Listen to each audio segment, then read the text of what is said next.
18-year-old music lover Beverly McLeod has cerebral palsy, a brain disability she has had since birth. While her disability does give her certain limitations, Beverly is able to attend school just like everyone else. Since grade 1, she has been in a separate classroom that suits her needs.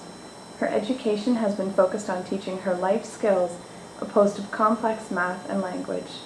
Her parents, Glenn and Lois, feel that segregated classrooms have been beneficial for Beverly and her development because of the high level of one-on-one attention she receives. I didn't want her to sit in the back of a grade 5 or 6 classroom and just sit there while everybody else in the classroom was doing their English and their math and all of these, because those are skills that she's just not going to grasp at all. She's been with the same teacher for 5 years. It's a small class with 3 EAs that they're just wonderful people. They're the ones that make the program.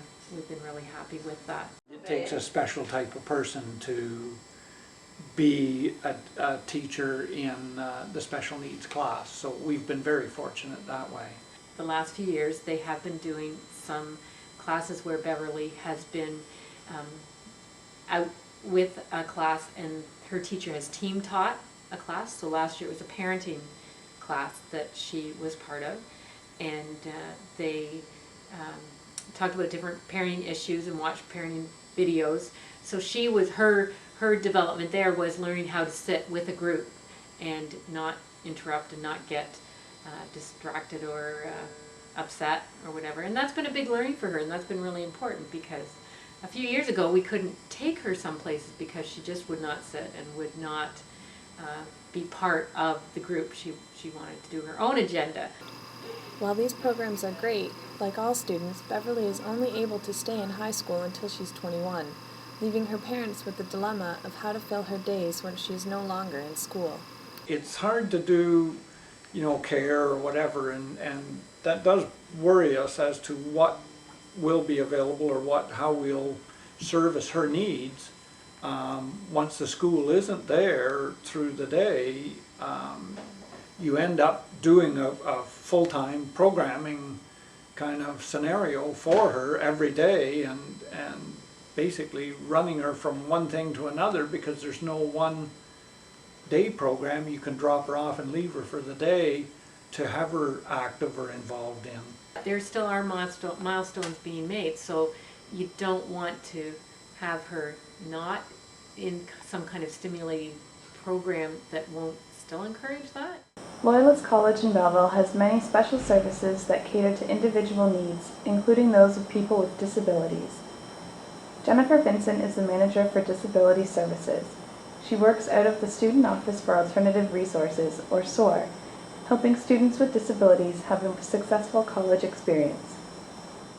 Students who come and see us are looking for and requiring some additional supports and accommodations in order to be successful at Loyalist College. Sometimes we look at supports and services such as a reduced course load. Students might need some extra test time. Other supports or accommodations we provide is note-taking, as well as some specific software that helps students with their reading and writing. We actually have a small lab here with approximately 8 or 9 computers, and we have all the software on them from all the programs that they would need, and as their programs update the software, we update it here in our lab too. In order to prepare people with disabilities for life after high school, pilot projects have been launched in a few communities across the province. 27-year-old Heather Milburn from Huntsville, Ontario is a victim of fetal alcohol syndrome. She is a mentor in one of these new projects.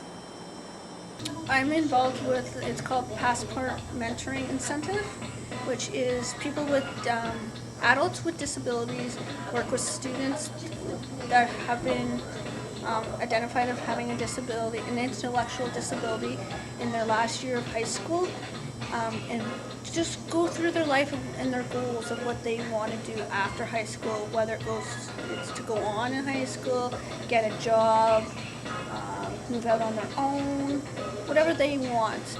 It's not just about school, it's about the student knowing that we went through the same struggles as they have. and just being there as a guide.